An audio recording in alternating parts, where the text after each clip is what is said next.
Hi, hi everyone.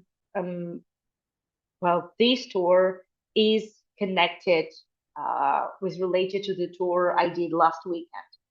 And this will be a quick recap just to refresh a little bit of what we saw last time. So last time we explored the Zagorodny Avenue. That is one of the streets where the famous Bar Street, Rubinstein Street, also um, ends. And in that area, Zagorodny means kind of countryside avenue because that avenue was the street starting from the 18th century when the city was established. It would be that road that would take you from St. Petersburg to the Romanov residence, to the suburban Romanov residence. And that's why, quite naturally, on that road was built the first train station. And last weekend, we explored the Vitebsky train station, the Art Nouveau masterpiece. That recording is still available on my YouTube, as well as the recordings as of last night. That's just a very quick recap of the area where we walked last time. A very quick one, and that avenue and this area in general hasn't. On the one hand, it hasn't changed much. On the other hand, it actually has changed, especially in the 20th century. Well, because for example, on this spot where now the stele is standing, used to be a church, used to be a big church, used to be an important church, and those areas. Well, before these tours, I took you to a number of areas associated with Dostoevsky. And Dostoevsky himself was frequent to this church, and this area is also quite important for those who are interested in Dostoevsky. Well, that area played a certain role in his life, and we will get to that. So this is the same street. Well, but other than well, that the church was supposed to be there, where now the green trees are. But other than that, these buildings are still the same. Well, this one, for example, we discussed last time. It was the house of Radko Brezhnov, who was actually the mayor of the city, and he was in charge of all, well, everything related to the housing, right? But he himself had more than 20 income houses, right? So the residential buildings that belonged to him, and people just rented the apartments from him. He just earned money. So he had his business. On the one hand, he represented the business. On the other hand, he represented the power, the authority that uh, actually was supposed to regulate uh, the housing conditions and the activity of the landlords and proprietors. That was ridiculous. So it was one of the things that, but that story around Radkov Brezhnov, it was so ridiculous, and it so reflected the situation in the country, the chaos in the country. Uh, well, so well, it's just now it's obvious that the revolution was just bound to happen, and it did. Anyway, that's his house, and all his more than 20 houses that he owned in St. Petersburg were really gorgeous, and we're going to explore some more of them. The four chimneys you see at the back, if you did a cruise, a river cruise with me, then you may remember that area is just the one of the first central heating stations, but we call it the sleeping elephant because the chimneys just represent, well, they look like the legs of a tiny elephant. Yeah, but why are we here? What are we here for? We're here not to talk about what we have already spoken. We're here to talk about the street that goes exactly to the right from here. That long avenue. Well, it's not an avenue, actually. That's the Gorokhovaya Street. But just again uh, to know a little bit more about the area. So technically speaking, this is the end of the Gorokhovaya Street. So Gorokhovaya Street ends with this square, which we now call, well, we used to call Pioneer Square. Now it's the Griboyedov Square. But it hasn't always been just a nice area. No, actually, in the 19th century, this area was a popular, I don't know if the popular is a good word, popular execution site. And remember Dostoevsky, for whom that area was pretty important. So Dostoevsky could have been executed in this square in particular because he was caught and made a raid on underground oppositional.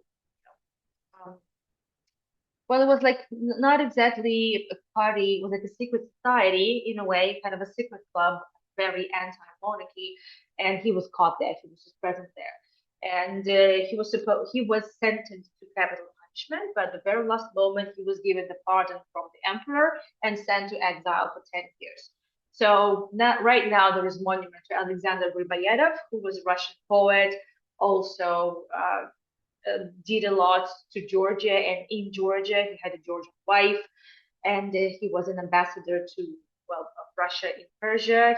He was killed, and well, the monument is placed in nearly every city. There's also a monument to Grigori in Tbilisi, by the way. The area where now there is the theater for teenagers and children, that used to be a big open site. And so it's only natural that the Gorokhovaya Street would end in almost the suburbs, like really, really distant areas of the city. And there were a lot of public fairs. There was a hippodrome later on. You can still see the church, by the way, the church that was destroyed, that's the one that we've seen just earlier. We talked about it. And that's there are a lot of activities so used to take place.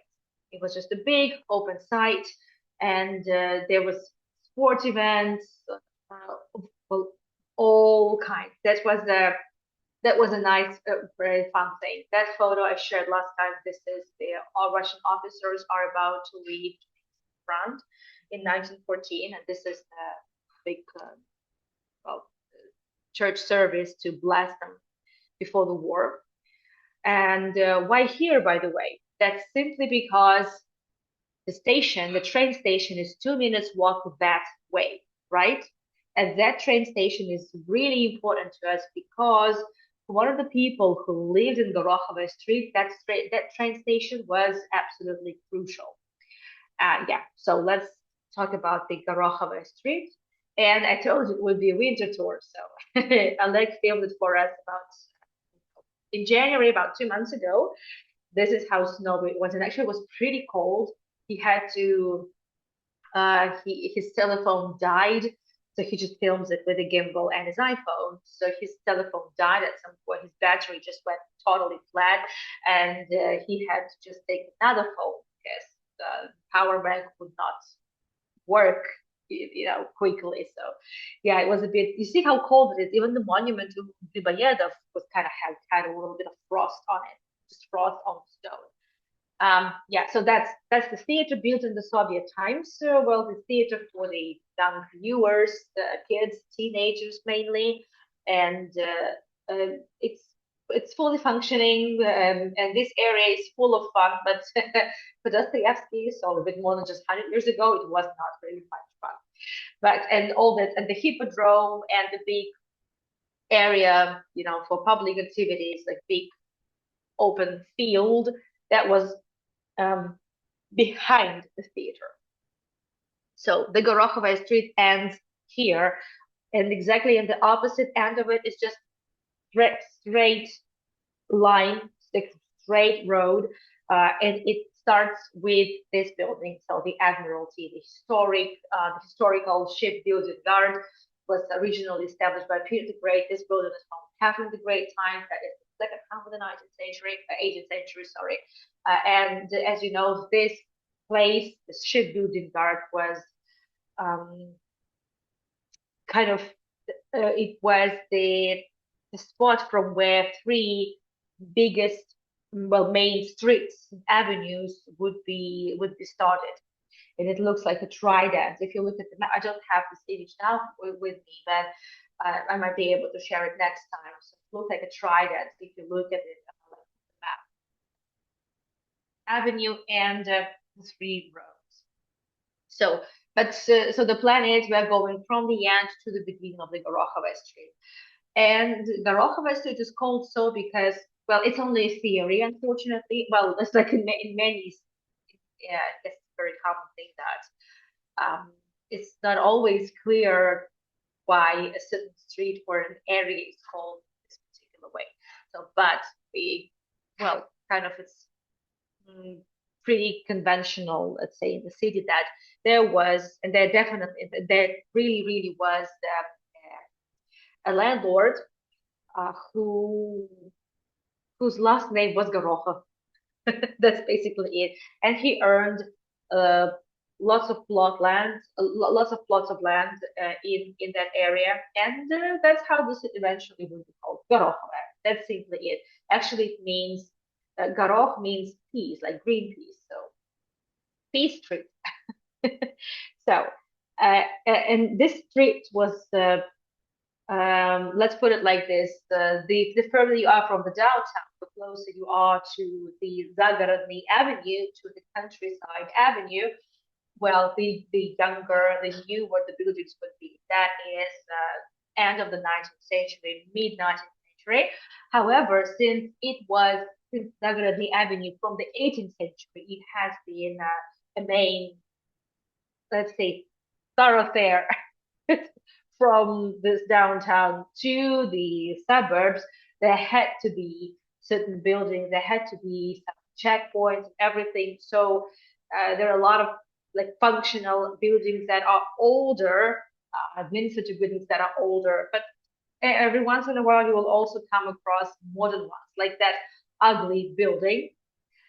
It's a business center, and I hate it. Well, it's not the worst. I mean, we've seen a lot worse buildings in contemporary architecture, but I still hate because this is not supposed to look like that. The house is built on the territory that in the Soviet times used to look like that. It was just a little square with benches, and that was basically it. Well, this is the photo from 1941. So you see the poster calling for everyone to defend the motherland. So the war started, the Second World War started, but what was there before that? So do you see this very unassuming yellow house with a mezzanine, right? So that actually was the so-called Siezhий dom. There's no really a good translation for that, so I need to explain what it was. Siezhий dom, it was an interesting thing. It was kind of a complex, a multifunctional complex. There was a police station, a little detention center, and also the oh goodness, the fire station. So that's what this building actually looked like. It even had the watchtower, and it was built in mid 19th century. So it's one of the oldest buildings in the area. But in the 1970s, you see this is the photo signed, is dated in 1917, simply because part of the police station, exactly the wing of this building where the police station used to be, it was burned by the revolutionaries. And eventually, well, it looked really bad, like really bad. So why was it burned? Well, first of all, because the revolutionary forces went against the police, right, against the government and the government forces, and also they wanted to free those that had been detained, right? So that's why a lot of police stations were attacked and burned. Well, they were not really architectural masterpieces, but it's still, the building was just really, it was badly burned, and eventually it was decided just to completely destroy this part of the building, just take down. Yeah, by the way, the head of the police, the chief of police was killed. That was also a common story. And so this building was kind of just cut. And now this modern building is just built next to what's left of this fire station, fire police station. And it has buildings from, as I said, starting from the 18th century up until well, the 21st century. That ugly building was constructed in the 2000s. I'm not sure when exactly, but not long ago for sure. And but it has everything. Well, this street, be sure, has everything that we love St. Petersburg for. It has the courtyards. This is a lovely courtyard, by the way. It has been recently, um, well, painted, at least painted, so it doesn't look yellow, which is already a good sign, and it doesn't have stains, and it just looks really nice and fresh, clean. This is amazing. That's a good thing. And most of these buildings, so the newer they are, the closer they are to the outskirts of the city, they would have, I would say, minor decoration, but it doesn't always work this way. But that was the tendency.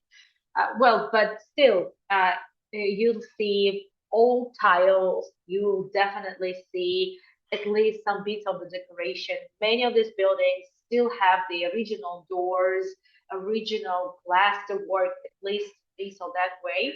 And well, it's a clean. It's a new. I mean, it's not new. In the Soviet times, and actually up until now, there is a program, kind of a capital renovation, where they completely, well, let's say, refurbish the building. They change the floors, from wooden to flooring, right, the to the concrete, to the yeah, to concrete ones, and many other things. They also replaced old wiring. So that's but as a result, a lot of architectural elements get lost. They just well, because it's also sometimes very difficult to preserve a lot of old elements. But the facade will always be the same unless in the Soviet times another floor was added, and this is the case with many buildings.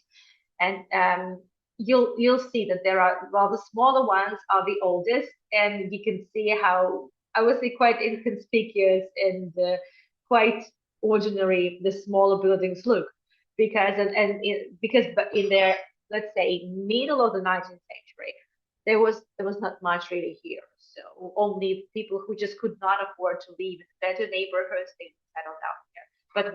But as city started to grow, and it started to grow really quickly, starting from mid 19th century, actually 1861, when serfdom was abolished, and a lot of free people uh, flooded the big cities, especially St. Petersburg, which was the capital of Moscow.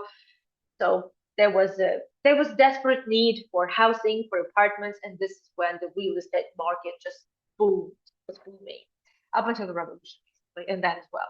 So, and at that time, there wasn't, well, obviously that area was still too close to the downtown. So the newer buildings, that is like closer to the turn of the 20th century, they would look more and more opulent. So right next to this purple three-floor ordinary building, something really nice is standing. What a big uh, residential building of 5 floors that might seem familiar to you, because this is where the one and only Grigori Rasputin lived. That's the only old photograph that I have been able to find. It used to have, well, normally in these income houses, their ground floor would be shops, different businesses, offices, and then it would be apartments. Here we have kind of it's like electrical devices that belong to a certain Denisov. So it just says Denisov's electric store. That's it. So you see all sorts of lamps and everything. And now there is a kind of a wedding store. You can find wedding dresses there and stuff like that. And this photograph was taken in the apartment of Grigori Rasputin. We are not going to visit the apartment tonight, because if we do it, we are not going to leave the apartment up until my next tour. That is in 2 hours from now, and I want to see tulip tour, so we are definitely not going to see Rasputin. But I'm going to be sharing. But we are going to explore the courtyard. We're going to explore. We're going to talk more about this building, And Rasputin is only one story that adds so-called mysterious vibe to the street. And as these tours go, well, I'm definitely planning more than 2 episodes because the street is long and there are a bunch of stories to share. So these are the photographs that were taken by the lived in Petersburg. And we even did a live tour in the Rasputin's apartment. That was epic. That was really epic. It was 2 hours because 1 hour is definitely not enough. So, but this is the only known address of Rasputin. Well, and it's the only, let's say, no, we know of other addresses where he lived, but this is his last address. There was no, well, the museum is not memorial. There are no belongings of Rasputin survived. Nothing, really, nothing survived. And it was just Dmitry, an enthusiast who happened to be a real estate agent. He just decided to buy a couple of rooms that were for sale in this communal apartment. So, because I'm sure you remember that all these houses eventually became the property of the peoples of the Soviet Union and they became communal apartments. The only thing that kind of survived from the Rasputin times is the door, that's the back door, and the bell. I remember we rang the bell together. So, and inside the lobby, well, the only thing that survived is just the tiles and the ironwork. And normally with the courtyards, big houses would normally have more than one courtyard. The first courtyard would have, well, let's say the windows of the most expensive apartment would be overlooking the big courtyard or the street. But the second courtyard would be already, well, the cheaper apartments, and also this is where the entrance to the maids and all the, well, personnel. This is where the windows of Rasputin apartment will be overlooking the second courtyard, so the cheaper one. However, he didn't really have to pay for this apartment. It was rented for him, and the money were provided officially by Anna Gurubova, who was the confidant and lady in waiting of Alexandra Fedorovna, the empress. But the money were actually given by Alexandra Fedorovna. But it was Anna Gurubova who officially represented, so to speak, Rasputin and arranged that apartment. And why was it so important for Rasputin to live here in the end of Gorokhovaya Street? Simply because anytime, at any moment of the day and night, he could be given a call from the Alexander Palace, that is, from Tsarskoye Selo, where the residence of Nicholas II was. And a boy, their boy, Tsarevich Alexei, could need his help because only Rasputin could stop the bleeding. That nothing would stop the bleeding, but Rasputin could. And well, and he managed multiple times to save the boy from his deathbed. This is a known fact. We're not going into this now. So that's why it was essential for him to live here because he could be quick. He could quickly jump on the train, and in 1 hour he would already be by the palace. So that's the story. But it's not only Rasputin. There are many other mysterious stories we are going to talk about on these tours. But this is one so far. Well, and whenever Rasputin was, obviously there would be a lot of conspiracies. There would be also a lot of secret police everywhere. And secret police, well, they at least they would be on duty there 24/7, keeping an eye on him, on um, all his whereabouts. It will be everything would be reported to the province, of course. Well, but other than the Rasputin building, Rasputin house, we can see some other nice examples of architecture. So Rasputin's house was quite old. I mean, quite not old. It's old now, but I mean, it was built in the 1880s. But there were other buildings, and some of them would be given well originally. Well, this one is a good example. So as I said, originally it would be two-floor building, starting from, let's say, somewhat before the emancipation of serfs, there would be just two floors. They would be ordinary ones, really, honestly, nothing in particular about them. Then, well, they either would be torn down or there would be some floors added. So the last two floors were added after the revolution. I assume that the upper floor, the last one, was added even after the perestroika, but I can't verify that. I'm not sure. But one floor at least, so the third one was added before the revolution. So that is in the imperial times. And the house has a little, and then exactly at that time, the house was given a little extra decoration because it just needed to up its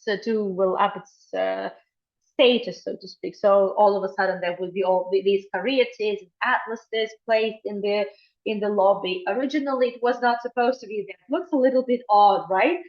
I mean, it's like this house was not supposed to be like that. It was just a very average cheap housing from, let's say, end of the first half of the 19th century, right? And then it was purchased by an investor, and they just wanted to earn a little bit more from that, so they decided to add some extra decoration. It looks a little bit ridiculous, right? But okay, that's definitely added some status to building. Now,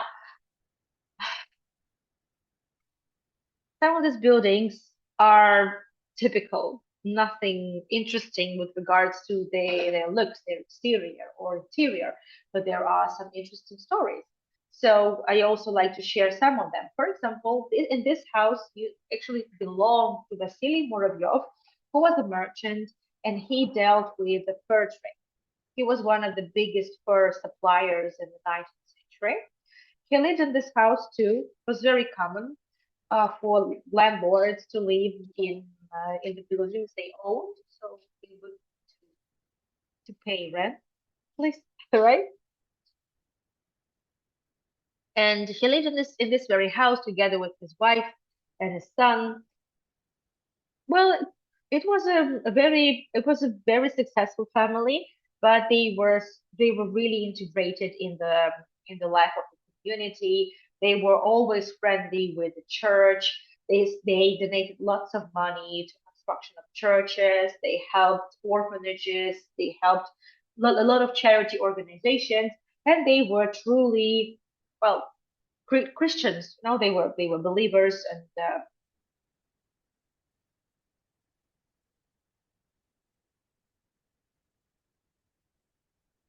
sorry, just keeping up with the news. And when the revolution happened, they were in Saint Petersburg. Well, Petrograd city was called that after the First World War started. And he started losing his business. And before he lost everything, he decided, that's his wife, by the way, he decided to donate his property to the church. Well, you know, with church in the Soviet times, things were not really, I would say, so clear, but definitely he knew that. Well, he just made that only right decision for him.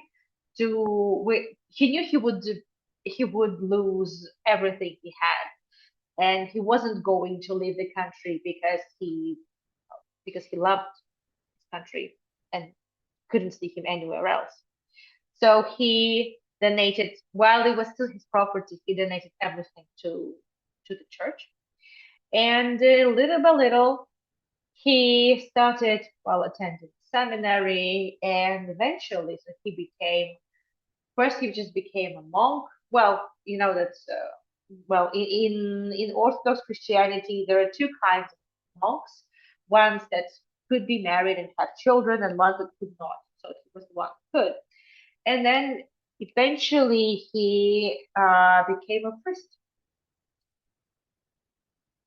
and his wife followed him in the 1920s, like in 1925.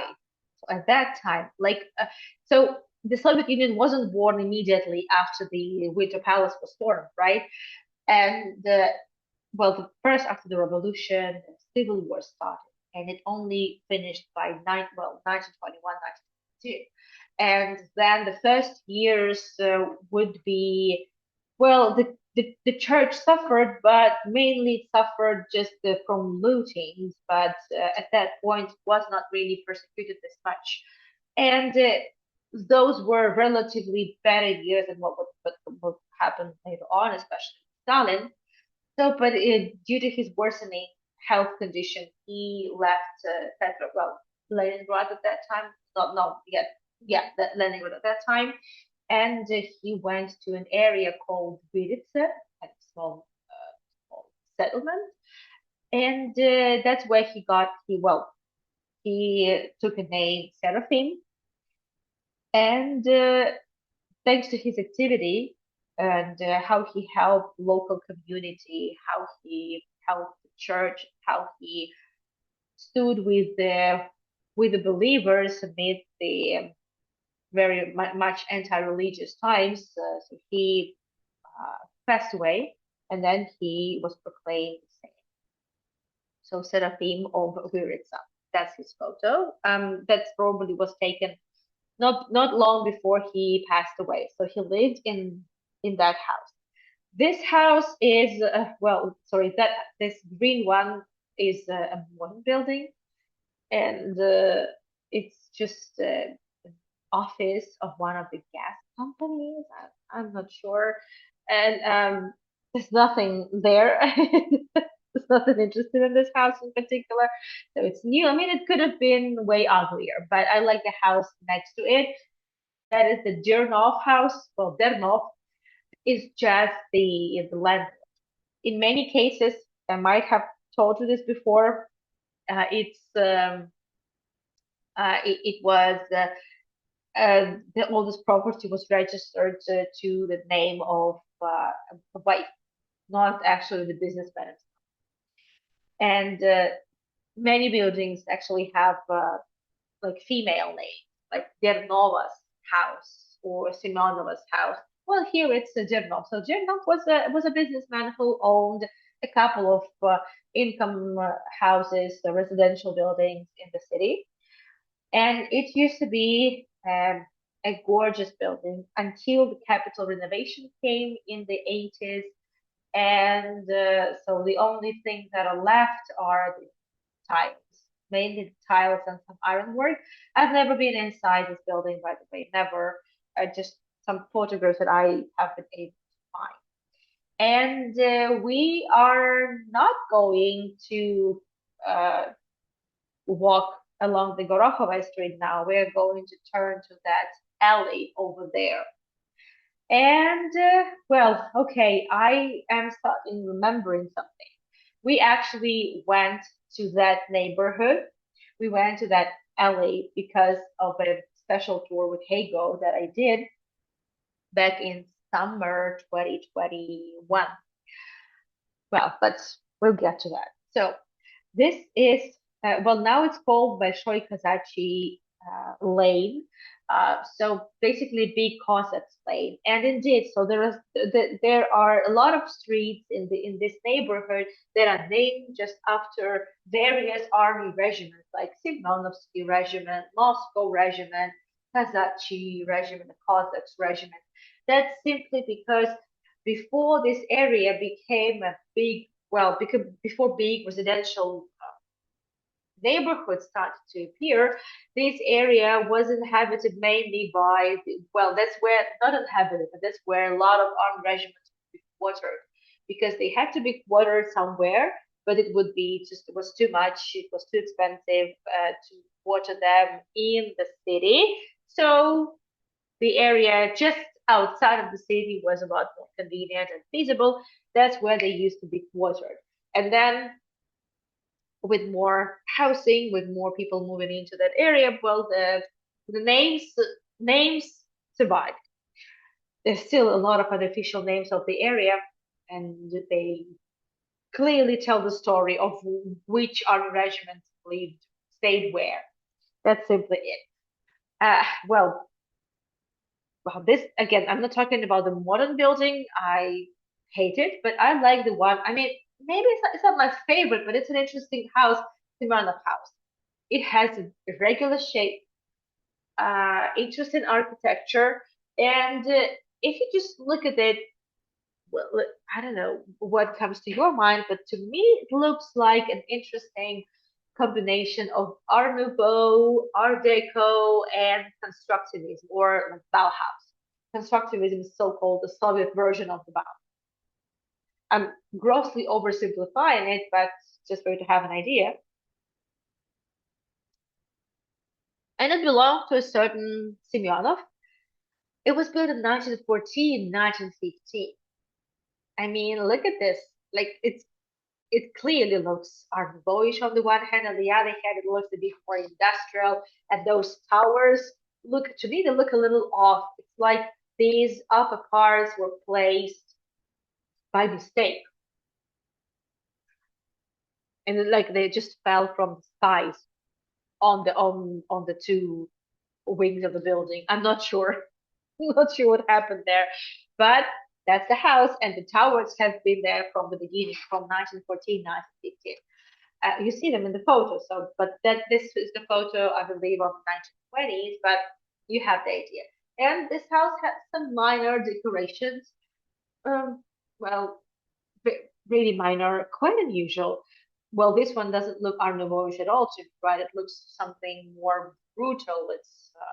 It definitely feels um, more like 1920s, maybe early 1930s. That's the vibe it's giving me. But yeah, 1914, 1915.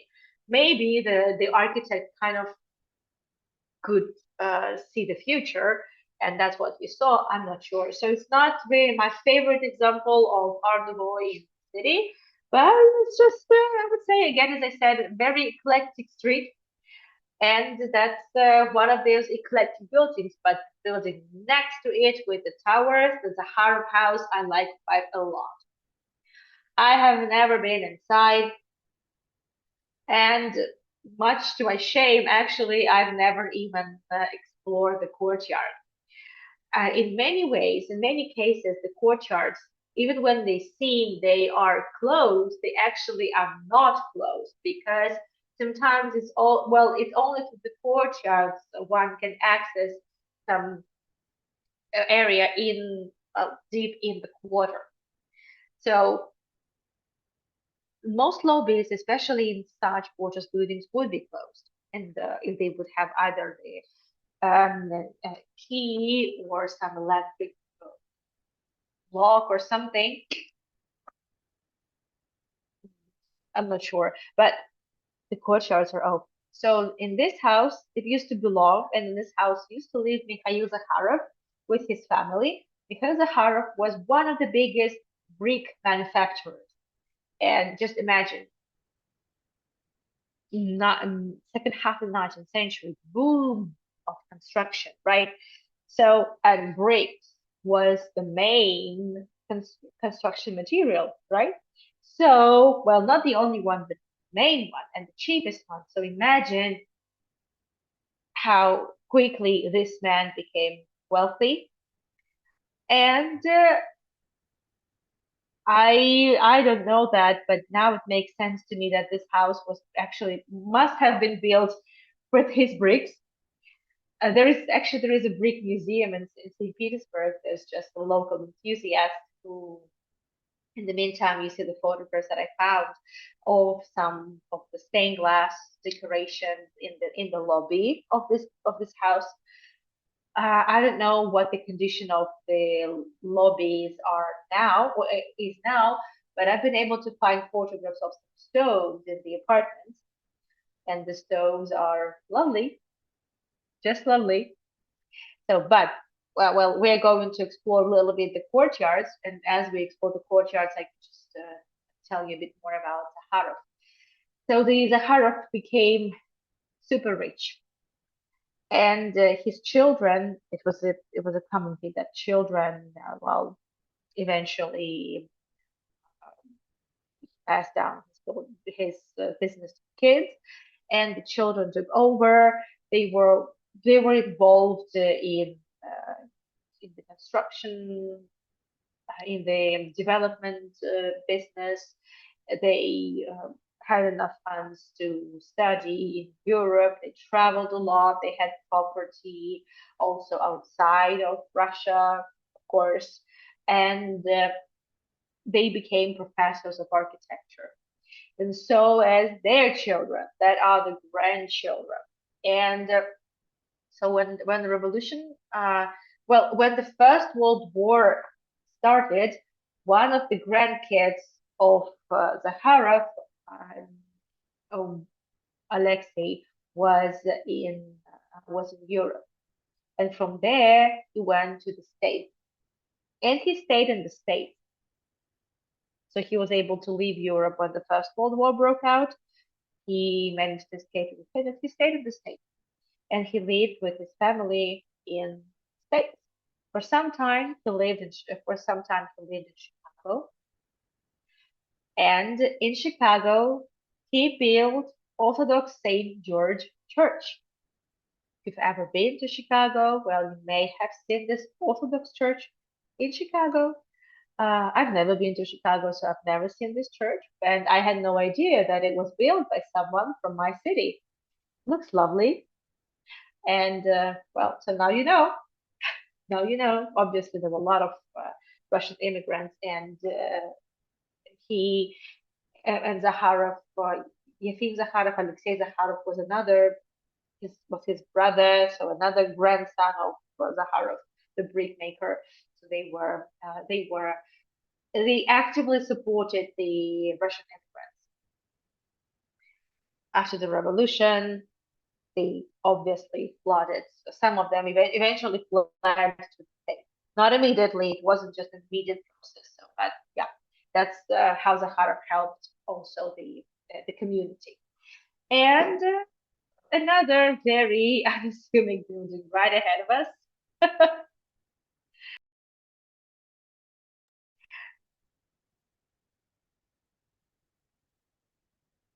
This one. But I'm not sure it looks familiar to you because it looks like many others. But we did a tour there. We actually went inside. We went inside both this house with 3 floors and the green one next to it to the left. Well, this street in the Soviet times had a name, but it's a lane, like the Ilyich Lane. Переулок Ильича, the Ilyich Lane. Ilyich is the patronymic name and kind of a nickname of Vladimir Lenin, right? And the first address where Vladimir Lenin stayed, the first apartment that he rented, was in this particular house. Just in case you forgot uh, what Lenin looked like, now you know. These are really old photographs taken approximately the same time. Lenin, same house. There you go. So this photograph was taken. So we are facing now Gorokhovaya Street in the end. So we are standing with our back to the big green building. So that's the house, and in Leningrad there was cult of Lenin, and every building where Lenin dropped in, where Lenin worked, where Lenin stayed, where Lenin just probably I don't know, would lean on his way somewhere else, would just get a memorial plaque. It would get a status, it would become listed. I don't know, anything. I'm just imagining things, but no, if that's how it was, the top was really associated with Lenin, his life, his career, everything. And obviously, there was opened a museum, and we did a live stream in that museum. That's just this is the room where Lenin stayed. At that time, he was just the lawyer, just a freshman, and all his free time he would be writing articles, he would be studying, and he lived, I would say, in quite an uh, Well, he wasn't exactly poor, but they tried to. Well, actually, Lenin's sister was. Uh, well, he married an affluent man, so this kind of was always this fact was always kind of neglected by the propaganda. But that particular house and that apartment with, I would say, quite modest furnishing, right? It was always There was always good PR move for the propaganda, and they just simply tried to hide the fact that Lenin's sister actually married a merchant. They just completely ignored that fact. She actually lived in a good house. She had a big apartment, so they just totally neglected that. But where Lenin stayed, yeah, that fit very much with the line of the party propaganda. The museum is still there, and there's no cult of Lenin. No, it's just an important character. So, as I said, next to the Lenin's house, this green one, it's the Krivin house. It looks too green. Actually, it has a different color. You will see in the photos. It has this more like pistachio color, but for some reason they've thrown a net on this house. This, I guess, well, I mean, it's clear why, because this abundant plaster decoration started falling off on people's hands, and they are now just protecting the facade by by the net. But it's difficult to see, but actually, I think you can see it. It looks a little ugly. And inside that house, there is another museum, the museum of how actually people lived. It's called Saint Petersburg, and it's a museum of diverse social classes that lived in St. Petersburg, that emerged in St. Petersburg after the emancipation of Serbs. And in that museum, we had this tour there. I tried on several hats. You could. It's very interactive. I could try on also, garments that women and men wore at that time. It just told you about the everyday life of the people of St. Petersburg of the late 19th century. Well, and a lot of items that they would use every day, hygiene products, food they ate, clothing,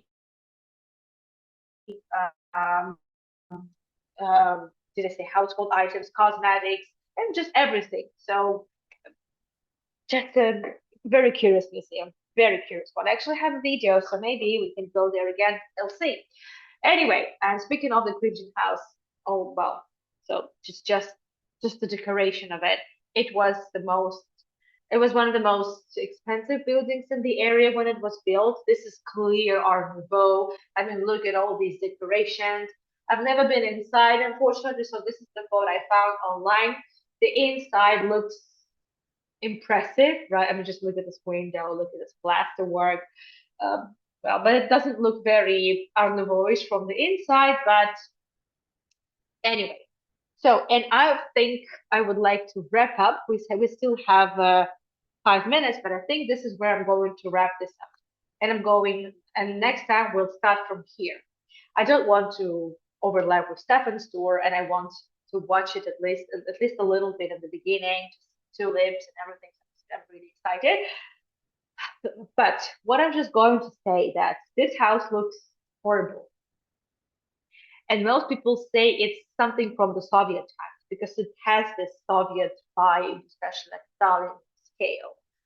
But the upper floors, maybe, but the original two floors, not. They are actually not from the Soviet times. They are from the 19th century. And you also see a pink building to the left. So that's a big house. And you wouldn't believe it what it was.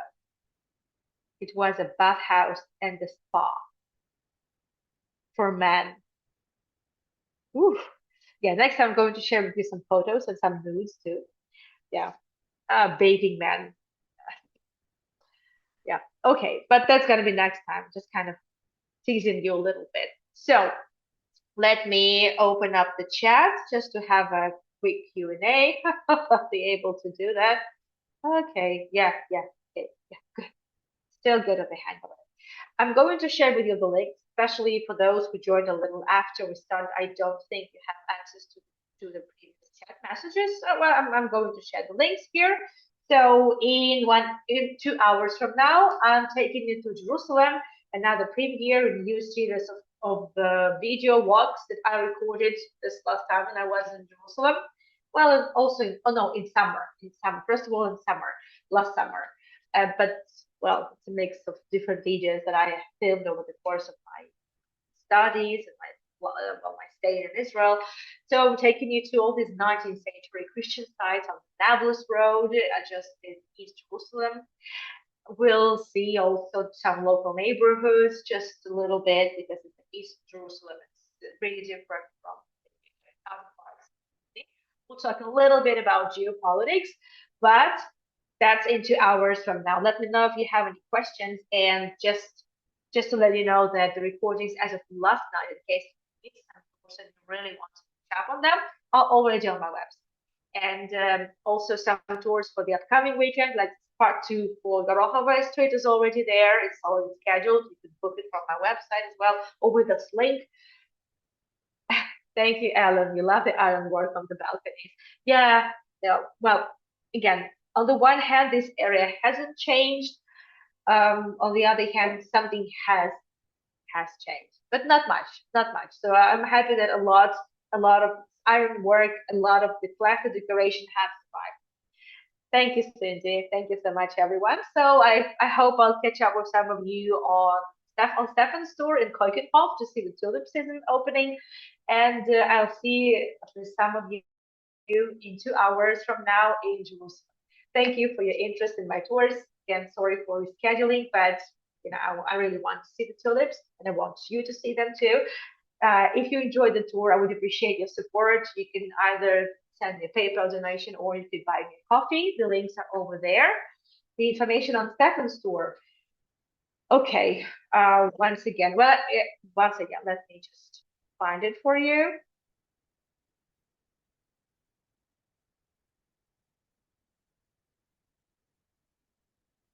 There you go. Stefan doesn't do a lot of virtual tours, so whenever he does them, I always try at least to jump, for 5 minutes. I hope to be there for a little longer than that tonight, and I'm really excited because it's tulip season. Yeah. So thank you so much, everyone. I will see you in 2 hours from now, and thank you so much for just being here for me and understanding and supporting and everything. Bye bye. And this has been recorded, so I'll be sharing the recording as well because